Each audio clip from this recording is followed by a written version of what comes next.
হে ছোট ভাই ব্রাদার, কি অবস্থা সবার? আশা করি সবাই ভালো আছো। অঙ্কের ভয় এবার হবে জয়, তাই তো আবারও চলে আসলাম তোমাদের সপ্তম শ্রেণীর আরও একটি অঙ্ক নিয়ে। পৃষ্ঠ নম্বর 25 যদি লক্ষ্য করো তাহলে দেখবে অনুশীলনী 2.1-এর আমাদের অঙ্ক আছে, ঠিক আছে। 13 নম্বর অঙ্কগুলো আমাদের আগের ক্লাসে শেষ হয়ে গেছে। আজকে আমরা 14 থেকে শেষ পর্যন্ত দেখবো এই অধ্যায়ে, ঠিক আছে। 16 পর্যন্ত আছে। সো 14 থেকে 16 পর্যন্ত আজকে অঙ্কগুলো দেখবো। চলো দেখি কি বলছে আর কীভাবে সমাধান করা যায়, ঠিক আছে। এখানে দেখো, এখানে বলছে 9,600 টাকা সারা, মাইসুমা এবং রাইসার মধ্যে 4-3-1 মানে সারার 4,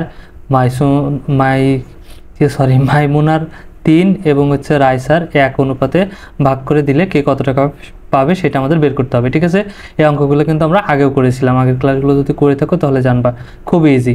তাহলে টাকার পরিমাণ বা মোট টাকা আছে কত টাকা? 9,600 টাকা। এখন মানুষ আছে কয়জন? 3 জন, ঠিক আছে। তাদের অনুপাত 4, 3 আর হচ্ছে 1। তাহলে অনুপাতগুলোর যোগফল আগে বের করব। যদি অনুপাত দেওয়া থাকে, মোট টাকা দেওয়া থাকে আর অনুপাত দেওয়া থাকে প্রত্যেকজনের, তাহলে কি করব? অনুপাতগুলোরও যোগফল বের করব, ঠিক আছে। তাহলে এই অনুপাতগুলো যদি যোগ করি তাহলে কত হবে? 4, 3 কত হবে? 7, 7 আর 1 8। তাহলে অনুপাতগুলো পেলাম কত? 8। তাহলে এটা কিন্তু মোট টাকা, অনুপাতও এই মোট 8, ঠিক আছে। আচ্ছা, তাহলে এখন দেখো অনুপাতের যোগফল আমরা পাইলাম 8। তাহলে এখন প্রথম বের করি, চলো কার আছে? সারা। তাহলে সারা পাবে মোট টাকা কত? এই টাকার থেকেই তো সারাও পাইছে, মাইমুনাও পাইছে এবং রাইসাও পাইছে, তিনজনই পাইছে এই টাকার মধ্যে থেকে, তাই না? হ্যাঁ, এই জন্য সারা পাবে এত টাকার, মানে 9,600 টাকার এই টাকার মধ্যে থেকেই তো পাবে। এত টাকার কতটুকু পাবে? সারার তো ছিল প্রথমটা 4, ঠিক আছে। 4/8 অংশ। 8 কেন হলো? এই যে এখানে 8 হলো। যদি আর একজন থাকতো তাহলে সেটা যোগ করে এখানে যত হইতো এর নিচে কিন্তু তত হইতো, ঠিক আছে। অনুপাতগুলোর যে যোগফল সেই যোগফলটা এখানে হবে, ঠিক আছে। আর এখানে তো আলাদা করে বলেই দেওয়া আছে, প্রথমটা সারার, তারপরে মাঝেরটা হইতেছে মাইমুনা, তারপর শেষেরটা হচ্ছে রাইসা।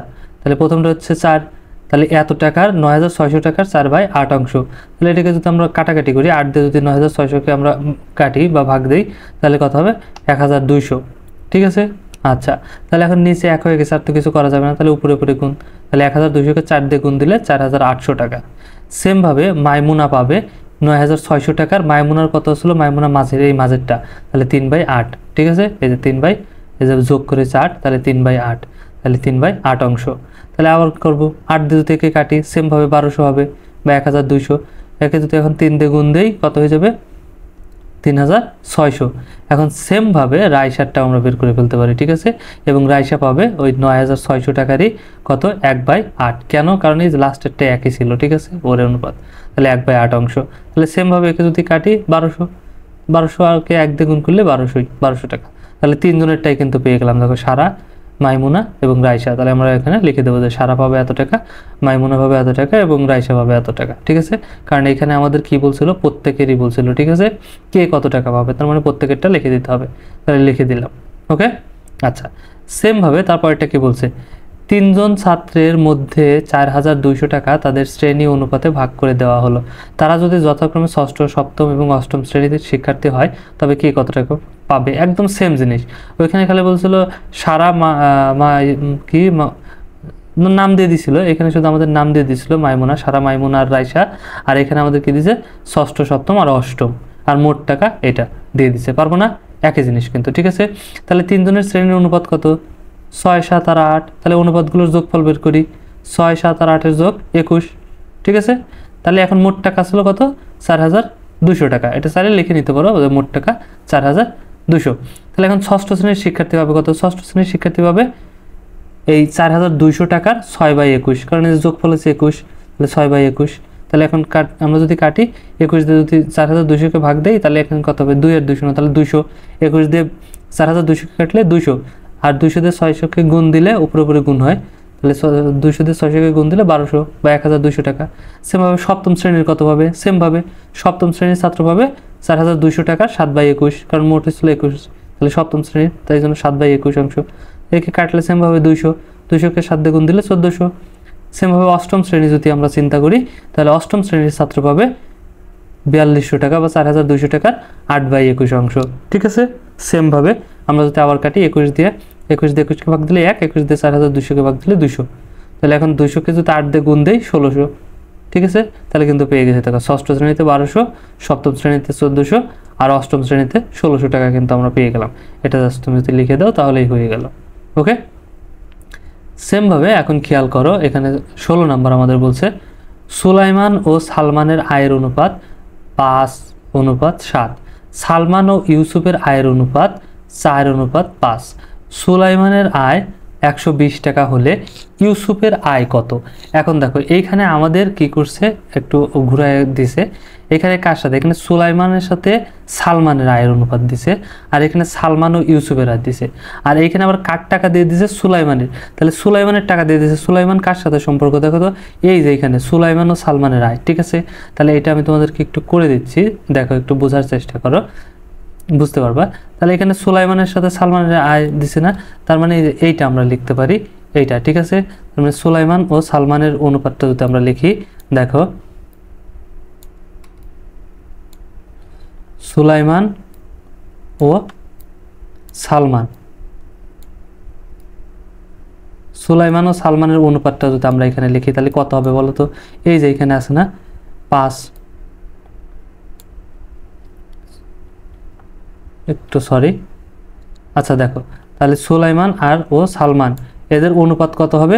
এদের হবে 5:7, ঠিক আছে, সমান। এখন সালমানের কত? সালমানের আয় কত টাকা? 120 টাকা। তাহলে প্রথমটা সালমানের, এই জন্য সালমানের আসবে প্রথমে। সালমান হচ্ছে, ও সুলাইমান, সরি সালমান না, সুলাইমান, এখানে বলছে সুলাইমানের আয় 120 টাকা, তাহলে এখানে হবে 120। আর পরের টাকা ছিল সালমানের। এখন সালমানের হচ্ছে 7, কিন্তু এর টাকা কত সেটাকে আমরা জানি না, তো এই জন্য অনুপাত দেব। অনুপাত দিয়ে আমরা কি করব, এখানে কত আছে সেটা কিন্তু জানি না, আমরা হটও দিতে পারি, খালি ঘরও দিতে পারি, বা এখানে সরাসরি সালমানের টাকাও লিখতে পারি, ঠিক আছে, যেটা তোমার খুশি। তাহলে এইটাকে যদি এখন আমরা সমাধান করি তাহলে কি আসবে দেখো তো, বা তাহলে আমরা কি শিখছিলাম, যে কোনো জায়গার মান যদি আমরা বের করতে হয় এভাবে অনুপাতের, তাহলে কি করতে হয়, আমরা জানছিলাম প্রথম রাশি, এটা প্রথম রাশি, তারপরে এটা হচ্ছে 7 হচ্ছে দ্বিতীয় রাশি, তারপর এটা হচ্ছে তৃতীয় রাশি, তারপর হচ্ছে চতুর্থ রাশি, ঠিক আছে। আর আমরা সূত্র জানছিলাম কি, প্রথম রাশি গুণ চতুর্থ রাশি, দ্বিতীয় রাশি গুণ তৃতীয় রাশি। তাহলে চলো আমরা করি, প্রথম রাশি 5 গুণ, এখানে মনে করো খালি ঘরটাই, ঠিক আছে। আচ্ছা, তাহলে সমান, তারপরে কি হয়ে যাবে, দ্বিতীয় রাশি গুণ তৃতীয় রাশি, তাহলে 7 গুণ আমাদের কত হয়ে যাবে, 120। ওকে, সেমভাবে এখন আমরা কি করব, এখানে খালি ঘরের মানটা, বা এখানে খালি ঘর লিখবে না, আমি জাস্ট বুঝাই দিচ্ছি। এখানে তার কাছে বাড়াচ্ছে, এটা কিন্তু সালমানের টাকা বের হচ্ছে, ঠিক আছে। তাহলে এখানে তোমরা সালমান লিখবা, সালমানের টাকা, এখানে কি লিখবা, সালমানের টাকা, ঠিক আছে। তাহলে সেমভাবে এখানেও সালমানের টাকা লিখবা, এখানেও সেমভাবে SALMAN, ঠিক আছে, সালমান। তাহলে সালমানের টাকাটা লিখবা, সালমানের টাকা সমান, এখানে এই পাশে যা আছে তাই লিখবো, 7 গুণ 120, আর এই 5-এর সাথে কি আকারে আসলো, গুণ আকারে, তাহলে এই পাশে আসলে কি হয়ে যাবে, ভাগ হয়ে যাবে, ঠিক আছে। এটা কিন্তু 120। তাহলে এখন যদি আমরা কাটি 5 দিয়ে, 5-কে 5, একে কাটলে কত হবে, 5 দিয়ে যদি 12 কয়বার যাবে, 2 বার, ঠিক আছে। আর বাজবে কত, 20, 4 বার, তাহলে হলো 24। এখন দেখো, এখন নিচে আর কিছুই নাই, তাহলে উপরে গুণ হবে, 7 আর 24 আছে, 4 7 28, 28-এর 8, হাতে আমার 2, 7 দুগুণা 14 আর 2 16, তাহলে এখানে হয়ে গেল কত, 168। তাহলে সালমানের টাকাটা আমরা কত পাইলাম, এখানে কিন্তু সালমানের টাকা দেখো পেয়ে গেলাম, সালমানেরটাও পেয়ে গেলাম, ঠিক আছে, কত, 168। এখন দেখো সালমানের সাথে কার, ইউনুসের, সালমানের সাথে কার সম্পর্ক, এই যে ইউনুসের, এখানে কিন্তু বলে দিচ্ছে, ঠিক আছে। তাহলে এখানে আমরা আবার লিখতে পারি যে সালমান ও ইউনুস, ঠিক আছে। এদের অনুপাতটা কত লিখতে পারি, এদের অনুপাত কিন্তু দেওয়া আছে, দেখো 4:5, ঠিক আছে। তাহলে সমান, ও না সমান না, তো এখানে অনুপাতটা লিখিনি, আগে অনুপাতটা হবে। তাহলে সালমান ও ইউনুসের কত হবে, 4:5, ঠিক আছে, সমান। এখন সালমানের টাকা তো পাইলাম এখান থেকে, তাই না, এই যে 168 টাকা, আর প্রথমটা তো সালমানের, ঠিক আছে। তাহলে এখানে আমরা লিখতে পারি 168, আর ইউনুসের টাকাকে আমরা পাইছি, ইউনুসের টাকা কিন্তু জানি না, এই জন্য আমরা এখানে ইউনুসের নাম লিখে দেবো যে ইউনুসের টাকা, ঠিক আছে। আচ্ছা, তাহলে সেমভাবে একে যদি আমরা সমাধান করি তাহলে কি হবে বলো তো, এখন আমাদের কি হবে, প্রথম রাশি গুণ চতুর্থ রাশি, তাহলে প্রথম রাশি কত, 4 গুণ চতুর্থ রাশি কত, ওই যে ইউনুসের টাকা, ইউনুস, ঠিক আছে, সমান। এখন দ্বিতীয় রাশি গুণ তৃতীয় রাশি, দ্বিতীয় রাশি কত আছে, 5 গুণ তৃতীয় রাশি কত আছে, 168, ঠিক আছে। আচ্ছা, তাহলে এখন সেমভাবে করি, চলো এখন আমরা কি করব, ইউনুসের টাকাটা বের করবো, এই জন্য ইউনুসের টাকা এই পাশে রাখবো, আর আমরা তারপরে কি করব, এই পাশে যা আছে তাই দিয়ে দেব, 5 গুণ 168, ঠিক আছে। আর এই পাশে 4টে কি আকারে ছিল, গুণ আকারে, তাহলে এই পাশে আসলে কি হয়ে যাবে, ভাগ হয়ে যাবে, ঠিক আছে। সেমভাবে একে যদি 2 দিয়ে কাটি 4কে, তাহলে 2 দুগুণে 4, 2 দিয়ে, আর একে যদি 2 দিয়ে কাটি কত হবে, 8 দুগুণে 16, 8 আর হচ্ছে 4 84, আবার 2 দিয়ে কাটা যাবে, 2 দিয়ে যদি 2কে কাটি 1, আর 2 দিয়ে যদি 84কে কাটি তাহলে কত হয়ে যাবে, 4 আর হচ্ছে 2 মানে 42। তাহলে এখন যদি দেখো 42কে 5 দিয়ে গুণ দেই তাহলে কত হয়ে যাবে, 5 দুগুণে 10-এর 0, হাতে আমার 1, 4 5 20 আর 1 21 মানে 210 টাকা। তাহলে এখানে আমাদের কি চাইছিল, ইউনুসের টাকা চাইছিল, তাই না, যে ইউনুসের আয় কত, বা ইউনুসের টাকা হোক বা আয় হোক, আয় কত। তাহলে ইউনুসের আয় কত টাকা, 210 টাকা। ওকে, আশা করি বুঝতে পারছো। এই ছিল আজকের মতো, এতটুকুই। আর ভিডিওটা যদি ভালো লাগে অবশ্যই একটা লাইক দিয়ে দিও, আর বন্ধুদের সাথে শেয়ার করতে কিন্তু একদমই ভুলো না। ওকে, দেখা হচ্ছে নেক্সটের ক্লাসে। ততক্ষণ সবাই ভালো থাকো, সুস্থ থাকো, আল্লাহ হাফেজ।